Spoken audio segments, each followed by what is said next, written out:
of the Educators, the podcast that sits with mind that shape Ahmadu Bello University Zaria and beyond. I am your host Umar Farouk Adam, and today's episode is a very special one because we are joined by a man who wears many hats. He is the former head of Department of Local Government and Development Studies, Ahmadu Bello University Zaria. He is currently the Deputy Dean of Student Affairs and also a freshly minted professor. But beyond these titles, he is known across campus for something rare: his genuine kindness and his humility. Today, we go beyond the titles. We meet the boy from Kwarabai, the scholar who studied local government from scratch, and the dean who has received calls no leader wants to receive, and the man who finds time to laugh. Professor Dalhatu Jumare, welcome to Voice of the Educators. Glad to have you. Thank you, it's my pleasure. So, Professor, before all the titles and the office, we've heard of a boy from Kwarabai here in Zaria, so we would like to start there. So, in brief, we would like you to give us your biography, citing the challenges, the achievements, and ups and downs that you encountered on your way. Okay, thank you very much for having me. It's my pleasure to be here with you today. As you rightly said, my name is Dalhatu Jumare. I was born in Kwarabai on the 10th of October 1967 in a small, I wouldn't say small, but an extended family complex and my late dad was a seasoned educationist, a politician, and of course a seasoned administrator. So during my sojourn from childhood to primary age, well, I couldn't remember much, but what I could remember was that the fact that there was this tradition after a year or two, you won't stay with your mother, they take you after breastfeeding. And so I was took to my mother's side, where I was taken there to stay after 2 years with my mother. And there I started my primary education. There I was nicknamed Sarki. Why? Because my name Dalhatu was named after my granddad, was my mother's side. So I started my primary school there, and as it is, I was enrolled into early Pada then, and now I think the name I cannot remember, but the primary school very adjacent to the AMS Palace today. So there I did primary 1 and 2, and as God will have it, I was staying with my grandma on my mother's side. So she died. So I had to go back to my maternal family, which is Kwarabai, which is also, then they call it Angondwa, just a bridge that divides the two. I mean the road that divides the two. So I was taken to my paternal side, which is then, unfortunately for me, I had to change my primary school. So rather than continuing further, I was now re-enrolled in now in Lemweli Primary School. I don't know, all the names of the school have now been changed. And today, I don't know, but it is a school very close to the road now, Lemweli Primary School. So it is there that I completed my primary education, and I joined, and I was lucky. I took my common interest when I was in class 5, and I was lucky to pass, and then I was enrolled in Al-Huda College, then Government Secondary School Zaria, not Al-Huda College when the name was changed.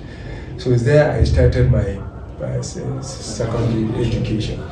And from there, as God will have it, after 2 years of primary, Form 1, Form 2, I had to transfer my education to now, although the school no longer exists, they call it UPE Zaria. Later I learned they changed to Zaria Teachers College, and now it's a new Polytechnic. I transfer my education there. It is there I completed my secondary education. So briefly, I I taught for 1 year. After that, I was enrolled into ATC Zaria. Now it's a University of Education, former College of Education. Then it was called ATC Zaria, and they have a principal. It is there that I did my NCE, which is a 3-year program. And after my NCE in English and Social Studies, I just enrolled into University, Zaria, then Faculty of Education, where I read B.Ed in Social Studies, and I graduated in the year 1990. So I did my NYC at Ogun State, and after my NYC, then I came back to Zaria, although there was this up and down here and there. But then I started teaching at primary school. I think in my former primary school, fortunately for me, and I taught there although I taught for about 13 to 16 years, holding different positions in the education sector. So all my life I've been that of a teacher, and although I briefly worked in the bank, but it was just a year or two, and I had to. But throughout my life I've been a teacher. This is the little I can say about it. So all your life you've been in the academic field. Yeah, exactly. I want you to think back to your early school days. Was there one teacher who looked at you and said, this one will go far? And if yes, what was it that they saw in you then?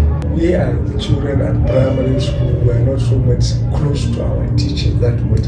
Not unlike today, where you find the whole environment have now become child-centered and friendly. Then we see our teachers like our parents, and we don't play with their parents. You just listen. You don't even want to go closer because so there wasn't that very good between the student, the teacher-people relationship then was that of a mentor which you just emulate from a distance. Then we envy our teachers. In fact, we love them, we like them for what they are. Some are disciplinarian, some are,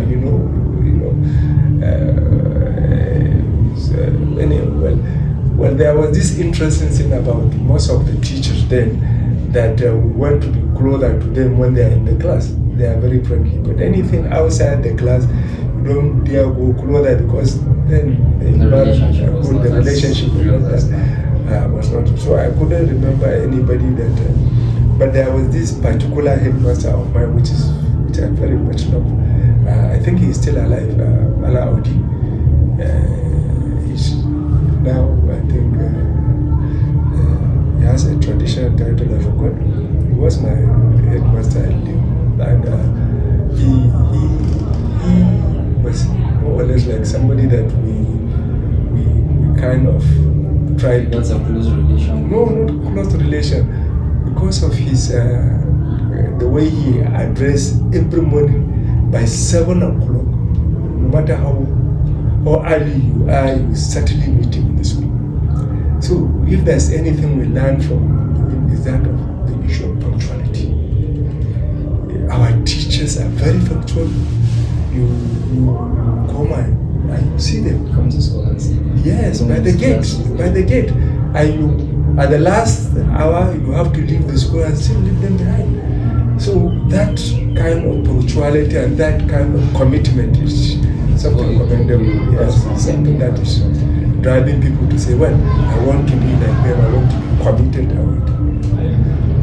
So now I would like to look into your life as a professor. We know becoming a professor costs a lot of things, which comes with time, family, health, peace of mind. So what is that personal sacrifice you made that maybe nobody outside your home knows about? In academia, it's not just about, for me, professor is a promotion, it's a graduate thing. The most challenging aspect in academia is the final terminal degree, the PhD for me. But today the PhD has become just give and take. But But during our time, I can remember, I spent almost 10 years pursuing. Almost 10 years pursuing the PhD. It was really rico. It was so challenging, so exciting. Go to the field, collect data, do proposal, do research. So the PhD was more or less like more challenging than the other aspect of the professor. Because for me, professor is just about kind of promotion which goes with time. Even after 3 years as an academician, you are expected to write articles, papers, and publish, attend conferences, and this is what makes up a professor. The number of conferences attended, the number of journals published, peer review, the number of books, the number of monographs, But these are product of time. But the most challenging aspect is that of PhD, which is a degree that you have to earn. Even though I'm not saying that the PhD is not, I mean the professorship is not, the promotion is not earned. But this one takes time. But this one, the classwork is there, and then the rigor you have to do the proposal, then the internal defense, the seminars, the external defense, and the final correction before. So there are you have to go a lot of people so, to. Now that you mentioned your PhD time, if you could whisper one honest truth about Nigerian academia to every young PhD student listening to us now, what is something that they don't tell you in orientation, and what could it be? Well, no matter how good you are in academia, you may be good in classwork, you may be good in speech, you may be good in writing. But for me, PhD is an empirical work. And for a through PhD, it requires both commitment, passion, and of course dedication. Without which, even if you have a PhD, you can't be able to achieve that. For a PhD that will depend is something that you sleep over it. And there's this saying that you start with all the enthusiasm, but by the time you finish, you will be exhausted. Yes, that is you give your time and energy. Obviously, because it has drained your time, it has drained your energy, it has drained your resources. That is PhD. Although things are changing anyway with this AI, with this so many research everywhere, during our time, everything is hard copy. You have to work. Yes. You go to the library, you read, you make notes, you come back. So everything you take notes. But now, there are a lot of things. All you talk and then you transcribe. During our time, even books are very rare. Another for you to get. Yes, you have to look for this book. I could remember I had to go to National Library for almost 2 weeks. I would go Monday to Friday, because the book I'm to consult is not for borrow, it's a reserve book. So I have to go early in the morning by 8 o'clock, by 9 at Kaduna, and I will leave by the time they close. Sometimes I leave there by 6, come back to that, then go back to the next day for 2 weeks. But now you can just Google them and then everything at the tip of the hand. So now we'd like to look into local government administration. Since you are a professor specifically in development administration, which has to do with local government, so we know everyone talks about local government autonomy. So if local government autonomy was to be granted, let's say tomorrow, do you honestly believe that most local governments in Nigeria are ready to handle it responsibly? Well, you said belief. There's a difference between belief and what it is actually. You see, the local government in Nigeria are bedeviled with a lot of challenges. Let's be frank and sincere. And local government politically, they are a child of the state government. Local government administratively, they are stronghold by the state government. Local government financially, they are stronghold. So when you lack political, administrative, and of course financial autonomy, it renders you helpless. And that's what local government are, an agent of the states. You can see, as a local government chairman or council, you can't hire and fire your staff. Your staff from level 07, middle cadre and above, they are under the unified structure by design. So by extension, they are staff of the local government service board or local government service commission. They report to the chairman, who report to the governor. So they are not under you. You can't fire them. The best you could do is to ask for their transfer. So it means, as the chief executive of the local government, you are helpless without them. And their cooperation is not determined by their loyalty. You don't have their loyalty because you are chairman. Their loyalty is controlled by the board, and the board is the chairman. The chairman is appointed by the governor. So invariably they are staff of the state government. That is the administrative quagmire, local government. Financially, the 77 local government in Nigeria, 77304 local government in Nigeria, depend on statutory allocation that is coming from the federation account. And this money is coming via a joint account. And the state is the one that controls the joint account. And it's not what you see that goes to the local government. So there are a lot of deduction and source and whatever. So it's what you see. It's the minimum fraction of it's little percentage that go to the local government on by flow. And again, even the budget of the local government has to be approved by the state assembly. They have to depend it by the state assembly. And after approval, every kobo for them to spend, they have to seek approval from the Ministry of Local Government. And invariably, they are seeking approval from who? The Commissioner of Local Government, of Local Government, who is an appointee of who? The state government. So you can see financially they are constrained. And politically, when you look at it, coming to primaries and what do you call it, local government elections. The local government election is conducted by the State Electoral Commission, and these are instruments of the state. So invariably, one can say that this is handpicked by the governor. So when you lack political autonomy, administrative independence, and financial independence, what do you do? You're helpless. So with autonomy in place, you're saying they should have a direct autonomy. So I will ask, what type of autonomy? What type of autonomy? If you are talking of financial autonomy without political autonomy is useless. Because if you give them their money direct, still the government will ask them to bring the money. And they have to. Because he has power over them. He's the one that nominated them. Whether they like it or not, they are his appointees. Even though they say, okay, it's a product of election. But we know the kind of kangaroo election we are conducting in this country. So these are the problems. Based on everything you know, what is one thing that would possibly terribly go wrong in Nigerian local governments, let's say in the next 10 years, unless something is done or something changes? Well, you see, for me, I have been teaching for almost 40 years. So I have encountered a lot of scenario. The one that I could remember was this sojourn. Went to South Africa for the first time. I was coming, then there was a problem at the time, and they said our flight is delayed for some reasons. We went there for, I think, a conference, 2 days or 3 days conference.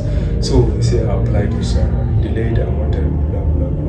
Unfortunately, when the flight came, then they said it has another technical problem, so we have to spend another night, and we don't have any provision for to handle those. Yes, to handle these emergencies, because we are not prepared. So it's really shocking. So I was, so what do we do? So I was asking myself, are we to sleep in the coach or in the counter, or where are we going to sleep? Suddenly somebody said, good day, sir. I said, okay, how are you? He said, I'm a former student. I said, wow. From where? All the way from Nigeria. I'm a Nigerian, not South Africa. He said, yes, sir. I'm an immigration officer. So I just saw you from a distance. And I recognize you. You may not recognize me. He said, well, fine. So he taught me. I think people were there, were there about. He said, that's good. So what are you doing? So after they say, I learned that your flight is delayed, can I take you to my place. I said, well, I'm not the only one. He said, no matter. So he accommodated 3 of us for a night, and he took us around, he did some shopping for us, and as we were departing, he said, so that's one of the good things as a teacher. And sometimes you enter a market and you meet the good, the bad, and the ugly. This is the good one. That's a good student. Yes, sir. Then there's another story about the ugly one. I was in the Sabangari market, before it was renovated, and we were working with one of my friends. He was a former headmaster of Muru. So as we were going, so somebody just tapped me and said, "Hello." He said, Malane. I said, who are you? I was one of the students back then.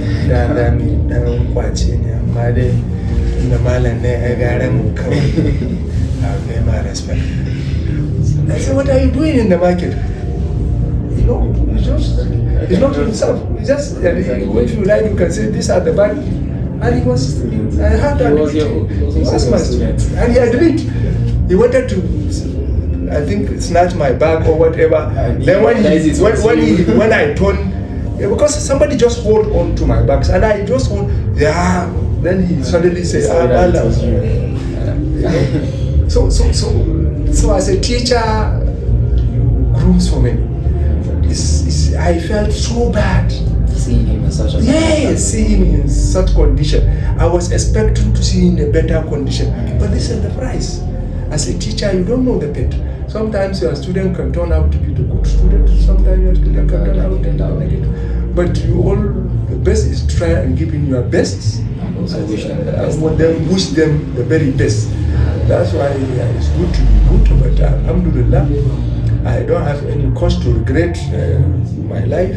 Because for me, teaching has been, why I'm proud to be a teacher, because my dad was once a teacher. His dad, my grandfather, was also a teacher. And my stepmother was a teacher. So for me, teaching, somehow it runs in the blood. Good. So I don't run away from teaching. And I'm not afraid to. In fact, I prefer to call me a teacher than to call me a lecturer. For me, lecturer, you are limiting my capacity. Just putting me at the university. But when you say a teacher is all right. Yeah. A teacher is a father, is a mentor, is a guardian, is a counselor, So this next segment we're going to talk about is called Be Honest. So I believe we've been serious long enough talking about academics and development and all. So students are always curious to know the real person behind the title. So we've gathered some questions and students genuinely want it answered. So be honest and also be as comfortable as you can be while answering them. So firstly, when you walk into a lecture hall of 200 plus students, what is the first thing that comes to your mind? Well, these are people that need guidance. That is what first comes to my mind. And these are people that need guidance. These are people of different, and their different perception, and these are people with different intellect. So sometimes you have trouble. Where do I even start? If it is a fresh class, you have problem. Do I start with an aptitude questions, and you throw 1 or 2 questions, or do I just be guided by my syllabus? What do I do? So in the primary school, you don't have problems. Yes, but at a university where you have a conglomeration of many people coming from different diverse culture, tradition, and what have you. So you begin to wonder, what level am I going to place them? Am I going to go ahead and just introduce the subject matter and start talking?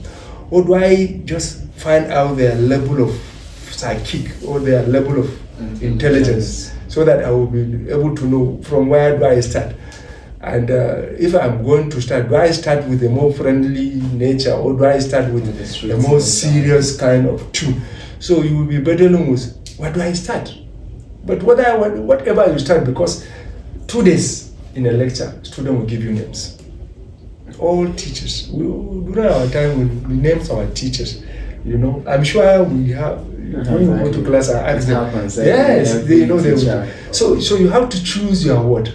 Because if you keep repeating one or two words, before you know, they will turn the word against your you. name, exactly. Yes, I can remember when we were in secondary school, we called one of our teacher, Propian Truth, and today he's a senator, former senator, and what have you. So why? Because he keep calling the name, and unfortunately for that was his first lecture with us. So that exactly. so this is it. We know students notice everything. So has there ever been maybe an outfit or a style that you once wore to campus that students teased you about or secretly laughed about you, which you don't know about? That I can't know, because sometimes when the student do their thing, it's only the student. These are questions that need to be answered by the student. But I'm sure if you ask the student, I'm sure I have several names at several levels. But the one that they perhaps open call was Daddy or Babanyara there. But then I'm sure there are other funny names. But there's a small canteen behind the faculty that makes the best food on campus, we believe. So have you ever eaten there? And if no, then what would it take to take you there and eat? Which of the canteens? High class, exactly. High class. Well, I don't really eat food outside for some reason, because I choose some a little bit selective when it comes to issue of food, not the restaurant type, but I do send for food. Yeah. So what would it take to take you there and try it? So I don't know, but there was a time I think I tried this. What do you call it? Abraham or Ibrahim. There's a one opposite this was on 1 and 2. There was this canteen. I tried it once when I had a friend, and it was in the afternoon, and he said he's hungry. I said, "Oh, let's go there." I've never been there. For the first time, we went there and we ate. He ate, him and his friend, and so the food is okay. If they were to make a Nollywood movie about your life, if they were to make a Nollywood movie about your life, which actor would you like to play your role, and why? I don't know these Hollywood actors anyway, because I'm not a fan of movies, and I prefer reading books rather than films. So I'm not a fan of, even if I'm to watch films, my films are mostly these animals, documentaries and animal kingdom, because for me their life, they kill with the reasons. But all other films are fictions, just play. People just put up things that are beyond the ordinary. But for there, you see naturality in its own setting. An animal going after an animal because it's hungry. But by the time she ate and she's okay, you see them sharing the same food, taking water. So their life is much more natural than the other fictitious films that not that I'm saying films are bad, but for me, I don't have any special actors that want to play my role. Whoever wants to play a teacher role, then is good in playing that, because teaching is what I am. So we're almost done, I believe, but before we go, we need to answer these last questions, because there are people, these are some of the questions that people might remember. So if you could write a letter to your younger self, a fresh lecturer just starting at ABU Zaria, and you could only write 3 sentences, what would you say to your younger self who was just starting ABU Zaria? I would just tell him that you should be hardworking, and he shouldn't also forget about his life, because we, to some extent, have been too much overwhelmed by work that we tend to lose touch of some of our loved ones. But for me, the only thing that I would ask him to do is to be committed, take time to himself and to his family, and also be prayerful. If, let's say, this was your last interview, if this recording was the final thing you would leave for the world, what is the one message you want young Nigerians listening to carry in their mind? I will ask them to be up and doing, to be able to speak, but speak the truth, no matter what it costs, and be able to defend the truth. They shouldn't be silent on issue. So in general, they just need to wake up. They need to wake up. Well, sir. And just like that, we have come to the end of another impactful conversation. And today, as we know, we sat with a man who could have spoken only about his achievements, and there are many, but instead he spoke about fears, sacrifices, mistakes, and the students who stay with him long after they live in classrooms. Professor Dalhatu Jumare showed us that you can reach the top and still remain human, that you can carry authority and still carry kindness, that you can be a dean and still remember what it felt like to be a boy with a dream. So thank you very much, sir, for sharing your time, wisdom, and invaluable insights with us today. And your thoughts on administration, education, leadership, and mentorship also have reminded us that education is not about certificates, it's about character, sacrifice, and impact. So to our viewers and listeners, thank you for staying with us. This has been another powerful episode of Voice of the Educators. And on behalf of the CEO and the entire crew, I am Umar Farooq Adam, and we thank you all for listening. So please don't forget to like, follow, subscribe, and share. Until the next time, keep learning, keep growing, and keep raising your voices. Have a nice day.